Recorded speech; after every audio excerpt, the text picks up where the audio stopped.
जी। तो सबसे पहले मैं उत्तर प्रदेश के किसी एक गांव में रहता था, जी। अलीगढ़ के किसी एक गांव में। तो वहाँ से अपनी शिक्षा समाप्त करने के पश्चात मैं दिल्ली आया। जी।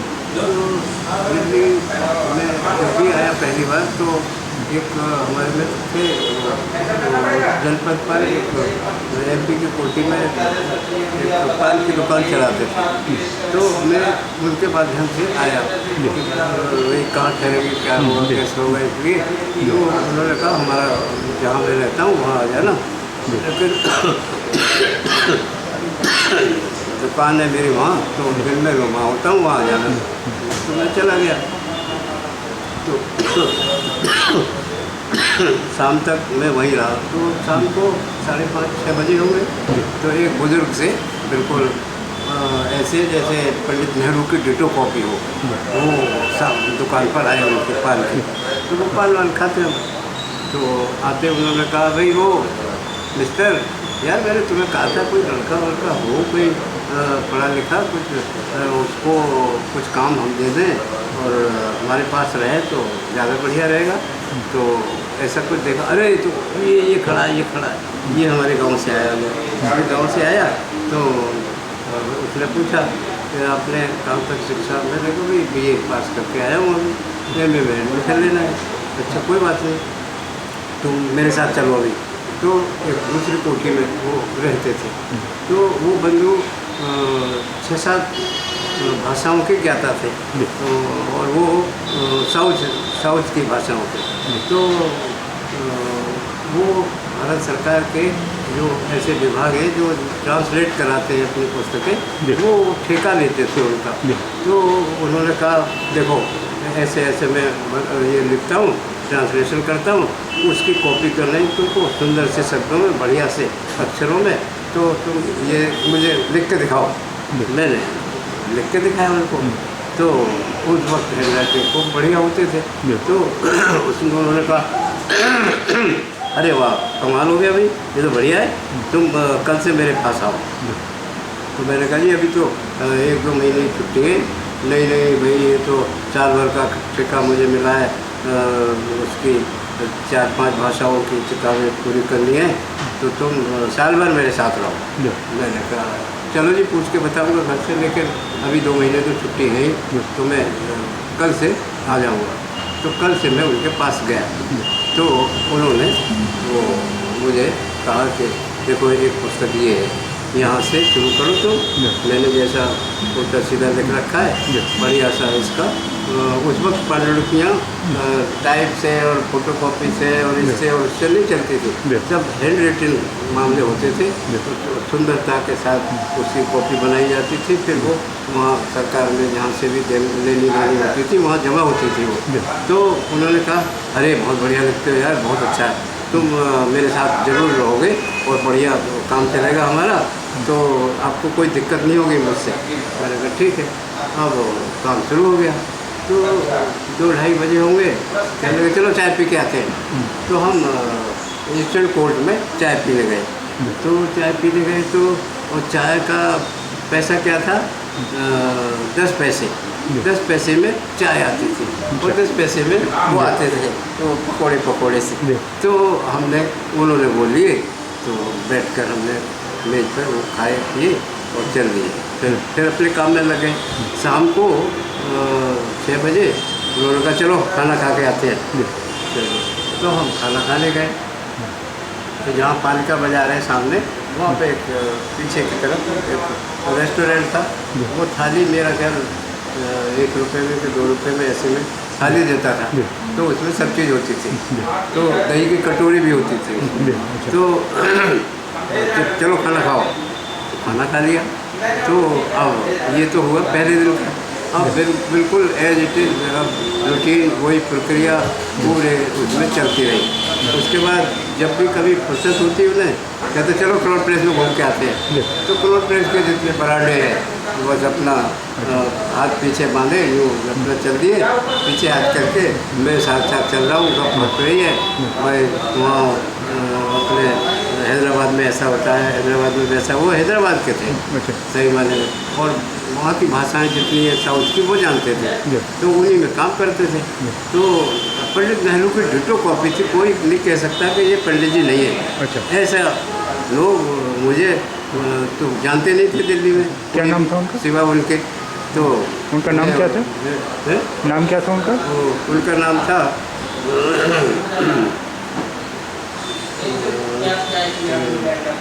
देखो नाम ध्यान नहीं आ रहा, डॉक्टर नाम आ जाएगा बताऊँगी, है ना। वो क्योंकि फिर वो हमारे प्रेस में भी आए थे बाद में, तो इसलिए चलिए वो फिर काम इस तरह चलता रहा। तो मैंने एक किताब की पांडुलिपि पूरी की, फिर दूसरी की, तीसरी की, ऐसे मैं और वो दोनों साथ साथ चलते रहे। तो ये घटना सबसे पहले दिल्ली आने की है। उसके बाद फिर मैं चला गया लौट के गाँव में, फिर वो MA किया। MA करने के बाद फिर मैं यहाँ जब आया तो सबसे पहले मैं घूमते घूमते ये सुन रखा था गांधी की समाधि है, तो गांधी जी की समाधि को देखने के चक्कर में मैं वहाँ चला गया। तो चांस की बात है कि हर शुक्रवार को वहाँ प्रार्थना सभा होती है, तो उस दिन शुक्रवार ही था। तो मैं पहुँच गया तो वो मैंने देखा बड़े बड़े खादीधारी, बहुत बड़े बड़े नेता वहाँ अपना समाधि पर बैठे हैं, और वो प्रार्थना होनी थी शुरू। तो थोड़ी देर में और भी लोग जो आने थे आ गए, तो एक भजन हुआ, भजन के बाद फिर प्रार्थना हुई। प्रार्थना सभा के बाद सब इधर अपने अपने चलने लगे। तो मैं एक हमारे साउथ के ही थे, लेकिन मैं नहीं जानता था उनको, तो ऐसे ही मैंने पूछ लिया। मैंने कहा वो सर दिल्ली में ये जो आए हैं सब लोग यहाँ, ये कहाँ से आते हैं, कैसे आते हैं, तो कौन कौन है ये लोग? उन्होंने कहा देखो ये वो है, ये वो मंत्री हैं, ये वो मंत्री हैं, ये वो है, ये उस संस्था के हैं, ये संस्था के हैं। तो मैंने पूछा, मैंने कहा आपके संस्था के हैं? उन्होंने कहा मैं गांधी स्मारक निधि का हूँ, मैं वहाँ का सेक्रेटरी हूँ, और यहीं पर हमारा दफ्तर है बराबर में। तो मैंने कहा जी मैं वहाँ आपका दफ्तर देख लूँ? चलिए चलिए चलिए चलिए। तो वो मुझे वहाँ ले गए। तो रास्ते में बात होती रही, क्या करते हो, कहाँ से आए हो, कैसे है क्या। मैंने अपना बात बताई सारी, तो बताई तो उन्हें लगा तो अब तो क्या चाहते हो। मैंने कहा जी मुझे आज ये देखकर बड़ा अच्छा लगा कि सारे खादीधारी गांधीवादी सब यहाँ इकट्ठे हैं, तो मैं इनके बीच में मैं भी काम करना चाहता हूँ। अगर कुछ काम मुझे मिल जाए तो मैं भी काम शुरू कर दूँ। तो उन्होंने कहा ऐसा है तुम कल से मेरे साथ आओ, यहाँ ना तुमने जगह देख ली, मैं तुमको अपने साथ रखता हूँ। मैंने कहा जी ये तो बहुत बढ़िया बात हो गई, अच्छा चलो। तो वो फिर मैं दूसरे दिन वहाँ गया। उन्होंने कहा भाई देखो अगले हफ्ते एक शिविर लग रहा है, ट्रेनिंग कैंप गांधीयन कार्यकर्ताओं का, तो मैं तुमको वहाँ भेजता हूँ। पट्टी कल्याण आश्रम है यहाँ हरियाणा में, तो वहाँ यहाँ से 2-3 लोगों को भेजना है, तो तुम भी उसमें चले जाओ।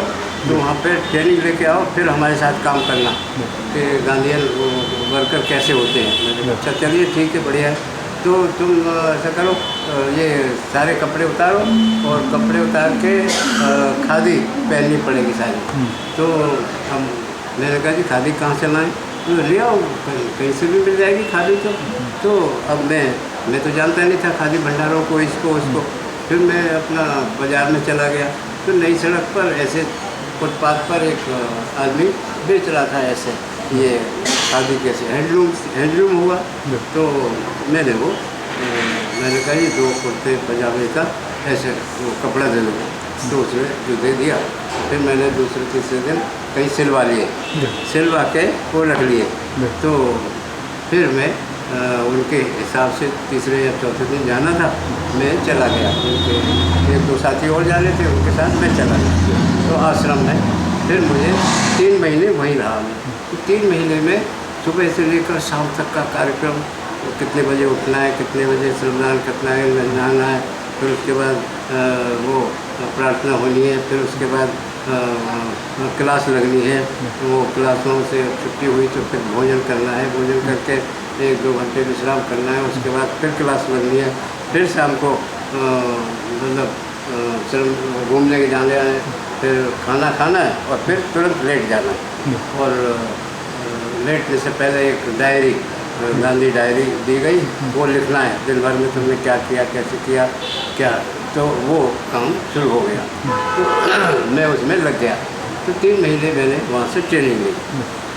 ट्रेनिंग लेने के बाद जब दिल्ली लौटा तो वहाँ पे लोग कहते यार ये लड़का कहाँ से आ गया, ये खादी वादी तो है नहीं यार, ये क्या पहनता है। वहाँ तो खादी उधारी थे सारे, तो हमको तो ज्ञान नहीं था खादी है कि नहीं। तो हमने उनको बताया भी हम तो ऐसे ऐसे आए थे, मेनन, मिस्टर मेनन है, CA मेनन, उन्होंने हमें भेजा है। अच्छा, गांधी स्मारक निधि ने भेजा है आपको। मैंने कहा उसको रिप्रेजेंट करते हैं आप। मैंने कहा जी।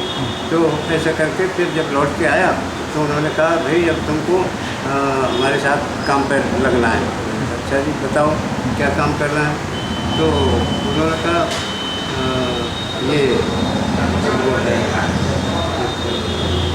क्या है, सांसी बस्ती में शराब बनाने का काम होता है। सब लोग शराब बनाते हैं और वो शाम को औरतें पटरी पर रखकर शराब को बेचती हैं, और जब बेच बाज के पैसे लेती हैं फिर खाना खाते हैं। तो सब एक चारपाई में बैठ के सारे लोग पूरा परिवार एक बड़े बड़े चारपाई में बना रखे हैं, उस पर बैठ के वो अपना भोजन करते और शराब पीते और मस्त रहते। तो अब वहाँ तुम्हें काम करना है। चलो। तो 3 गलियाँ थी, वो 3 गलियों में हमको हमारी ड्यूटी लगा दी। एक और मदन विरक थे हमारे साथी, वो और मैं दोनों। चलिए हम लोगों ने काम किया। तो वहाँ ड्यूटी क्या होती थी? वो ड्यूटी क्या होती थी? ड्यूटी ये होती थी कि सुबह 8-9 बजे गए और 11-12 बजे आ गए। उसके बाद शाम को 5-6 बजे गए और 8 बजे आ गए। तो ये ड्यूटी होती थी। उसी बीच में प्रोग्राम करते थे, बच्चों के बीच में, तो महिलाओं के बीच में, तो बच्चियों के बीच में, तो उनको खेल खिलाना, तो किसी को कैरम खिलवाना, किसी को ये गाने गवाना, किसी को अच्छा। फिर धीरे धीरे कटाई सिलाई की क्लासेस महिलाओं के लिए लग गई, बच्चों के लिए वो कैरम आ गए। ये सब हम करते रहे। तो करते कराते हमको 1 वर्ष बीत गया। 1 वर्ष के बाद हमने एक फंक्शन किया, तो उसमें दिल्ली सरकार के एक मंत्री डॉक्टर युद्धवीर सिंह उनको बुलाया, जो इसी विभाग के थे। तो 3 गलियाँ थी। तो उन्होंने कहा भाई क्या बजे मीटिंग है। हमने कहा जी 4 बजे है। तो वो बेचारे 4:30-5 बजे आए, जैसे नेता आते हैं। तो वो आए, आके देखा उन्होंने, अरे आदमी तो 9 थे वहाँ, 9 थे या 11 थे बस। इतने थे, या 2 हमको मिला के 11 थे, 9 आदमी वहाँ थे। तो उन्होंने कहा कैसी मीटिंग है भाई, क्या है कैसे। तो हमने कहा जी हमने तो बुलाए थे सबको, अब वो खुद नहीं आया तो वो अलग बात है। ठीक है। तो हमने अपनी पहले रिपोर्ट बताई कि साल भर में क्या क्या किया। फिर मंत्री जी को बोलने का हमने आह्वान किया, वो बोले। उन्होंने सबसे पहले कहा मैं अपने इन वर्करों को, जोशी जी को, मदन विरक जी को का आभार व्यक्त करता हूँ, जिन्होंने ये इस तरह की कॉलोनी पसंद करके यहाँ काम शुरू किया। तो यहाँ वर्कर कौन आएगा, कैसे करेगा काम, बड़ा मुश्किल है। इसलिए लेकिन इन्होंने चुना है ये जगह, बहुत अच्छी बात है, मैं उनको बधाई देता हूँ। और दूसरे जहाँ तक संख्या का प्रश्न है, अगर 9 लोग आ गए तो हम सोचते हैं 9 परिवार आ गए हैं। 9 परिवारों को रिप्रेजेंट करने वाले एक आदमी आ गए। आगे जा कर के मान लो 9 लोग 18 आ जाएंगे, तो 18 परिवार के लोग जुड़ जाएंगे इनसे, कार्यकर्ताओं से। तो ये इसमें घबराने की बात नहीं है और छोटा समझने की बात नहीं है, बहुत बढ़िया बात है। और इन्होंने काम किया है, बहुत अच्छा किया है, मैं उसको साधुवाद देता हूँ और बधाई देता हूँ इनको। ऐसे ही लगे रहो, हिम्मत नहीं हारनी। तो ये कार्यक्रम हमने वहाँ शुरू किया। उसके बाद फिर दिल्ली में एक हरिजन बस्ती है डॉक्टर अम्बेडकर स्टेडियम के पास, उससे 100 क्वार्टर्स कहते हैं, 100 क्वार्टर्स। तो उसमें वो हरिजन ही रहते हैं सारे, वो सफाई कर्मचारी। तो वो रहते थे।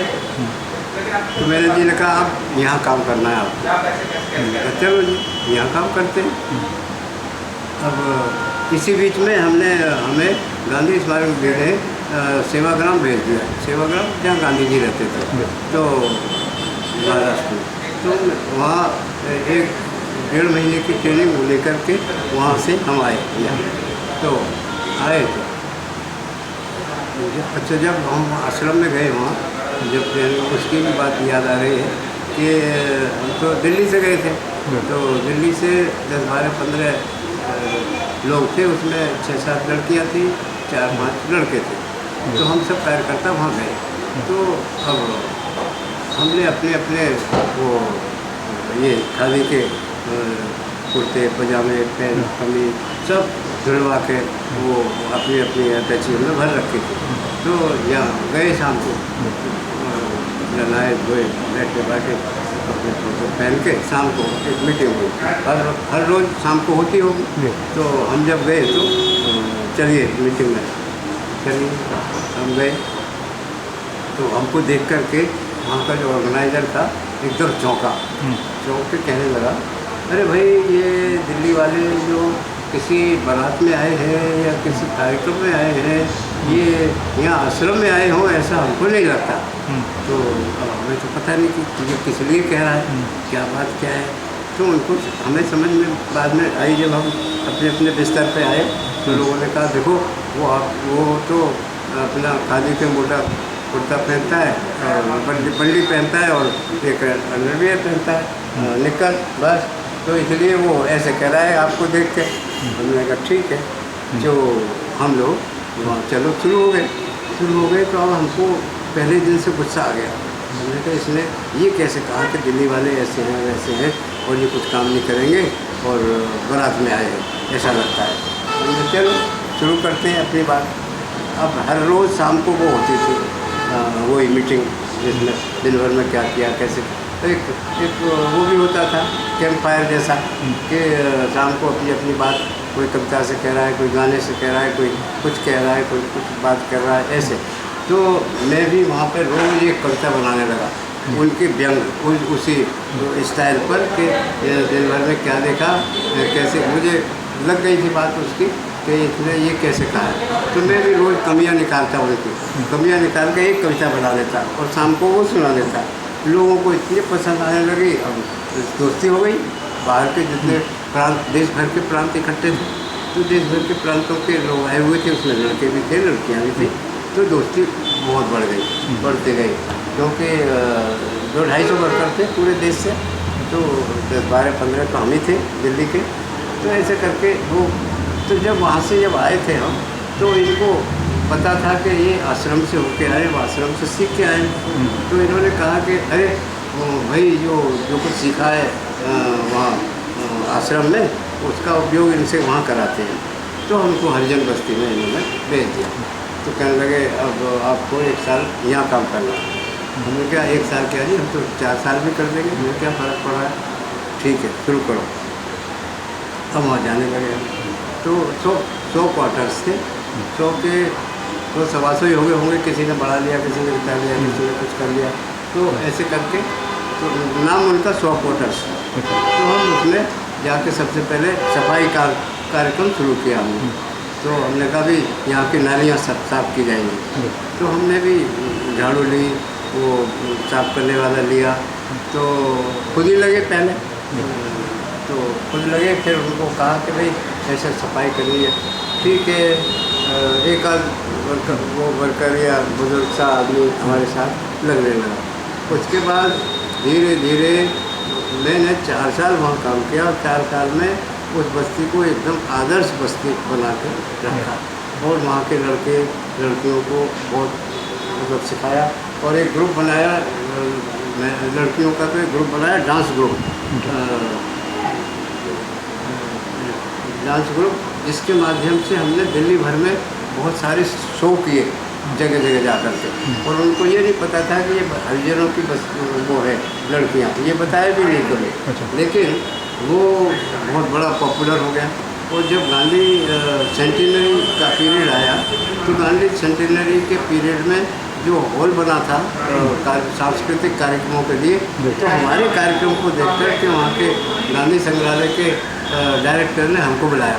अरे भाई दोषी जी, तुम्हारा एक ग्रुप है डांस फॉर्म का, तुम हमारे यहाँ पहले शुरुआत हमारे यहाँ करो। मैंने कहा अच्छा जी।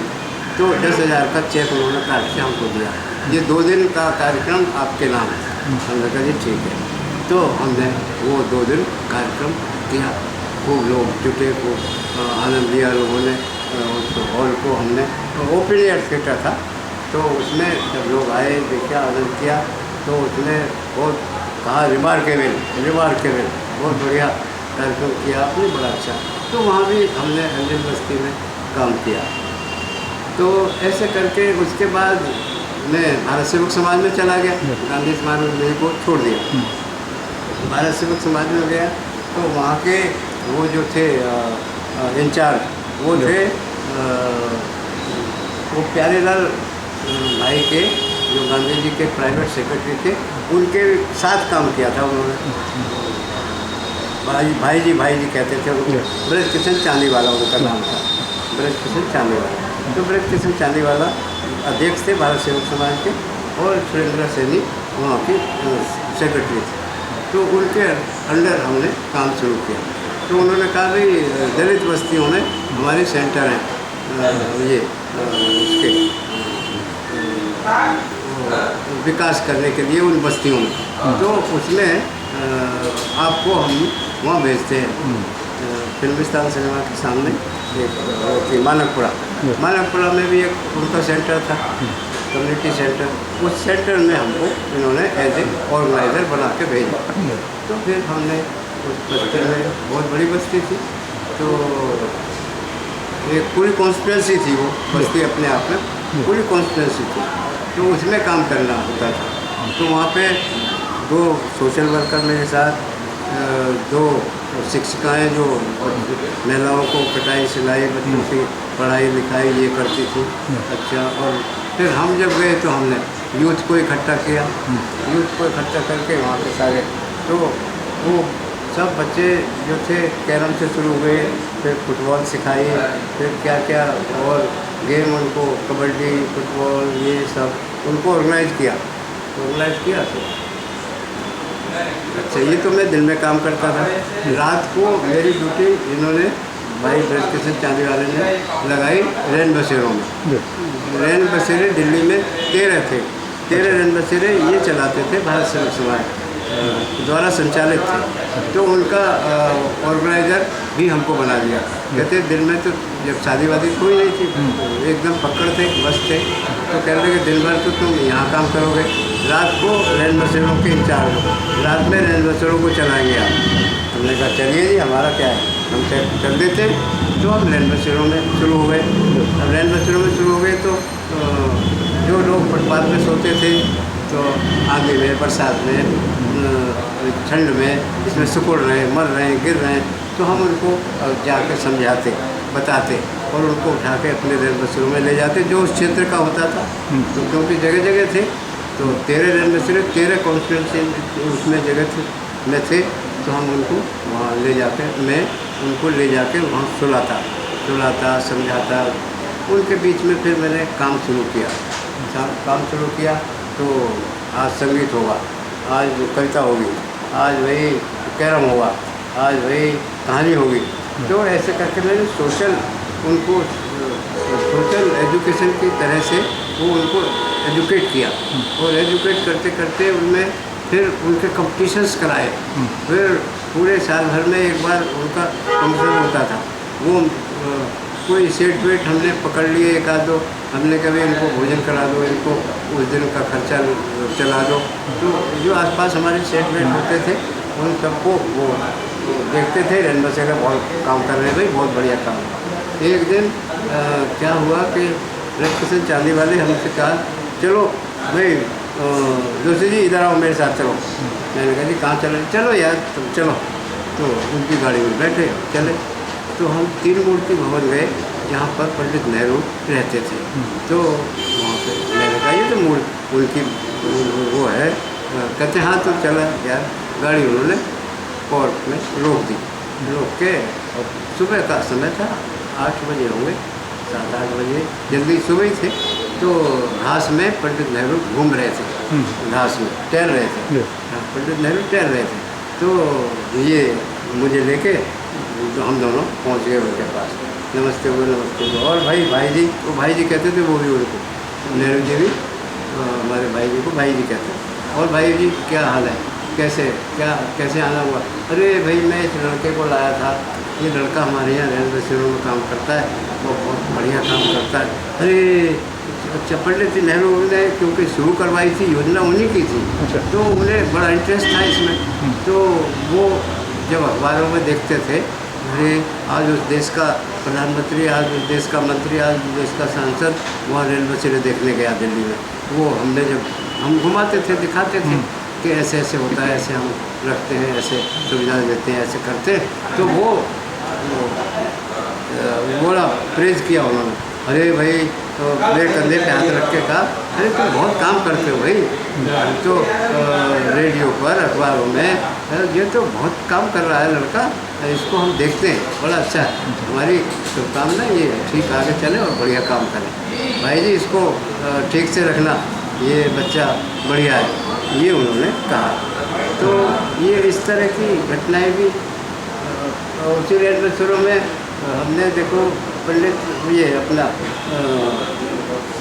इंदिरा गांधी जी को 2 बार बुलाया, 2 बार उनकी इस किताब में है मेरी में, उनके मैं वो बोल रहा हूँ कि वो मूंगफली बेचने वाला है, बहुत बढ़िया गाता है, बहुत अच्छा।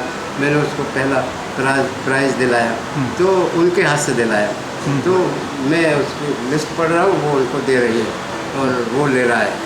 तो ये चित्र भी इस किताब में मेरे में है बहुत। तो 2 बार उनको बुलाया, और मंत्री तो कितने ही आए, कई बार मंत्री और सांसद, अच्छा पत्रकार। तो उसके बाद इसी बीच में क्या हुआ कि भारत टाइम्स, हिंदुस्तान और जनसत्ता, इन सब में मेरे आर्टिकल रेलवे सिरों पर छपे, खूब छपे, जम के छपे।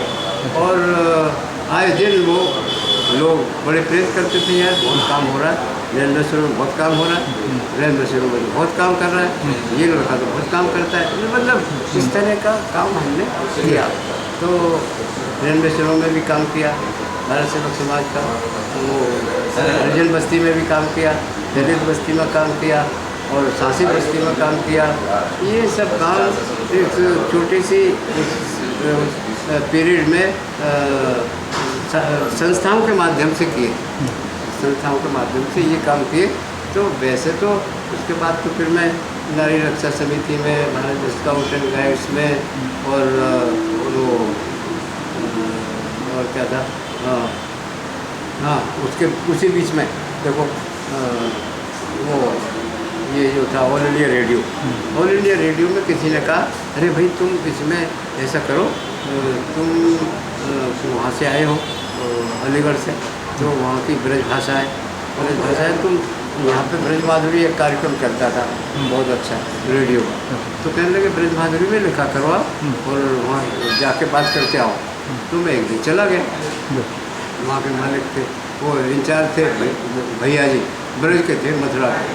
तो टोपी, खादी की टोपी, खादी का कुर्ता पजामा, वो पजामा की धोती, चप्पल, बिल्कुल गांधीयन तरीके के रहते थे।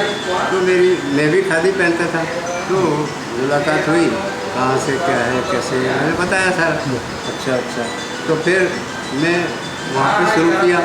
तो लोकगीत, लोक कथाएँ और नाटक, ये तीनों चीज़ मैं रेडियो पर लिखता रहा। तो उन्हीं दिनों में भैया जी ने कहा, यार एक किताब लिख दे तू, एक छोटी सी किताब लिख। तो भूमिका मैं लिखूँगा। भूमिका उन्होंने लिखी, समय की पुकार एक नाटक रेडियो पर ही दिया था मैंने। उस नाटक को उन्होंने कहा किताब के रूप में इसे छपा दे।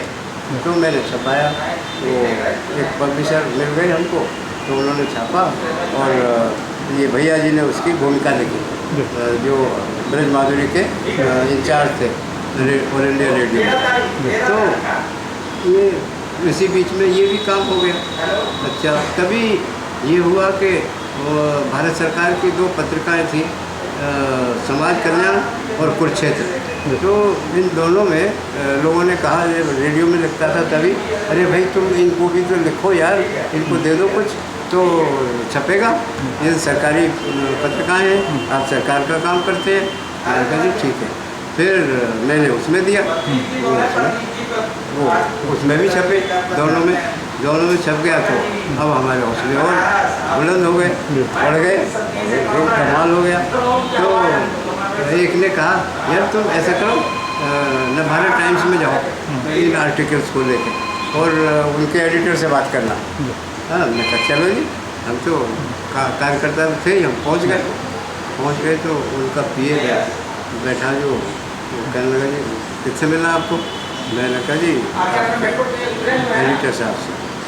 देखो वो तो बिजी है, वो तो व्यस्त है, मीटिंग है, ये है वो है, तो आप बाद में आ जाए ना।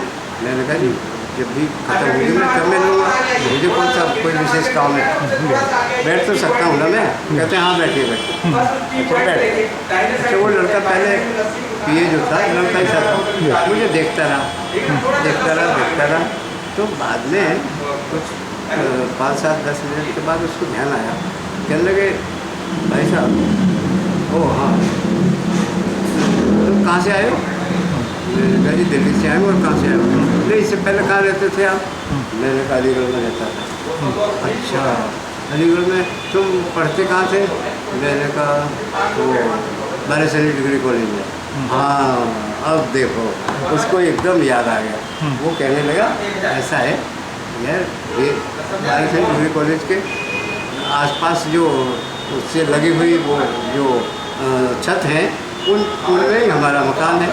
तो अब शाम को ये अपना काम ख़त्म करके छत पर बैठे रहते होंगे, खुला आनंद लेते होंगे।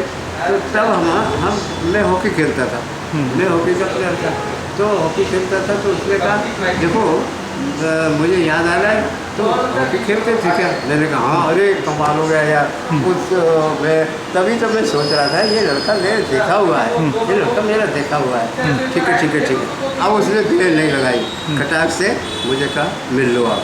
अब बताइए, तब से वो ये कह रहा था बहुत टाइम लिए, मीटिंग हो रही है, ऐसी हो रही है, वैसी हो रही है। उसके बाद तुरंत उसने पर्ची दी मुझे, कहने लगे जाइए आप। तो मैं गया, मैंने बात की।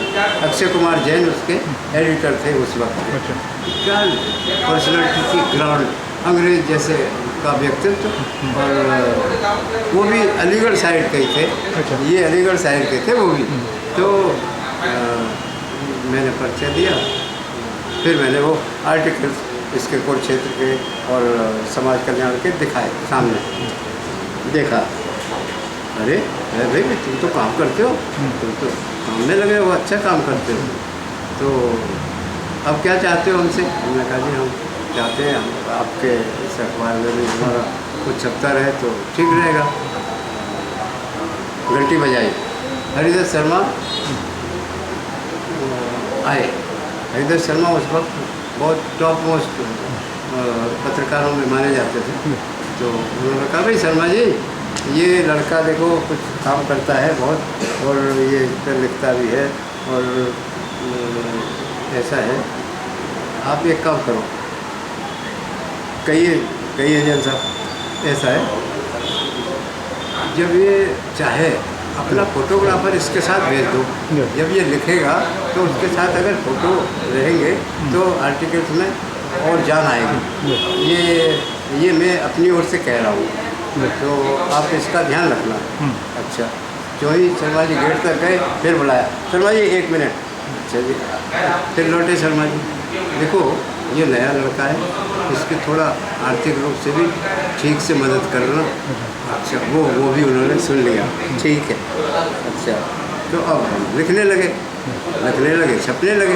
तो जब पेमेंट का नंबर आया तो हमने देखा कि जैन साहब ने जो कहा था उसका पालन हुआ है, क्योंकि रजिस्टर था, रजिस्टर में ये आर्टिकल उसका, ये इसका, उसके दाम कितने, उसके 500 का है, 250 का है, 200 का है, 100 का है, 150 का है, ऐसे सामने लिखे होते थे। तो हमारा भी जब मतलब कम में नहीं था, बहुत टॉप पर नहीं था, लेकिन मध्य में, बीच में हमको भी 250 रुपये वो लिखा था। तो मैंने 250 रुपये दस्तखत किए और अपना वो। तो ये ये भी बीच में ध्यान आ गया, इसलिए मैंने बता दिया कि कार्यक्रम वहाँ से शुरू हुआ, ऐसे ऐसे शुरू हुआ। तो ये पूरा, ये तो पहला वो है जब दिल्ली में हम लोगों ने सामाजिक संस्थाओं में राइटिंग में काम किया। उसके बाद तो अपने को धुन आई कि हाँ, एक बार रेलवे स्टेशनों का कार्यक्रम हम करते थे तो बड़े बड़े मंत्री संतरी देखने आते थे बहुत। तो एक बार ये एमसीडी का सोशल एजुकेशन का डायरेक्टर, वो उसके पीए ने बताया होगा, उससे हमारी बात होती थी, तो वो भी आता था, बड़ा प्रेज करता था हमारे कार्यक्रमों को।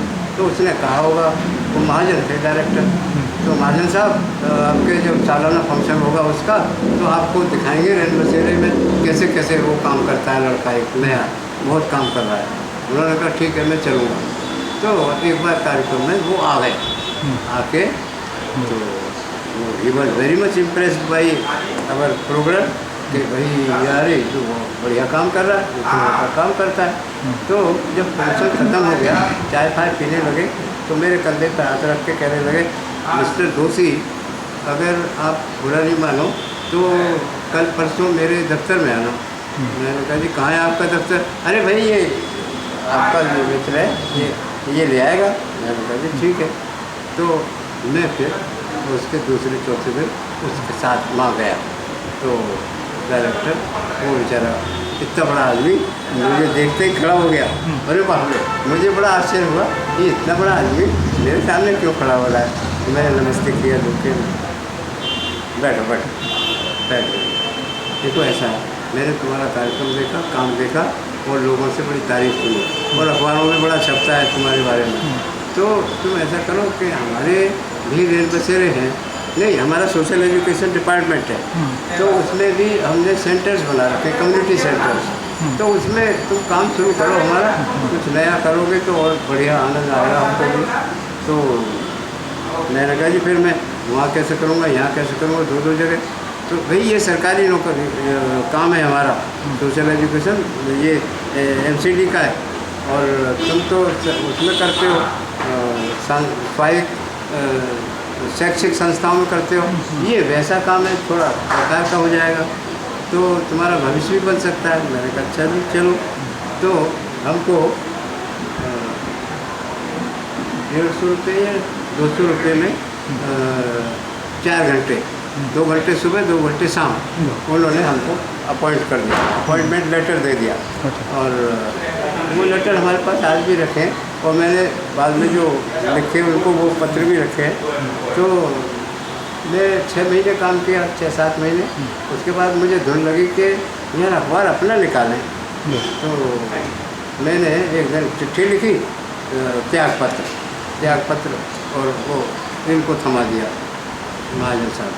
महाजन साहब मुझे ऊपर से नीचे तक देख के कहने लगे, अरे भाई मित्र, ऐसे बोले, मित्र तुमको जोश तो है लेकिन होश नहीं है, तुम क्या कर रहे हो यार? अरे अखबार ही निकालना, तुम निकालते रहना, हमें कौन सा मना कर रहे हैं? हमारे यहाँ कौन से तुम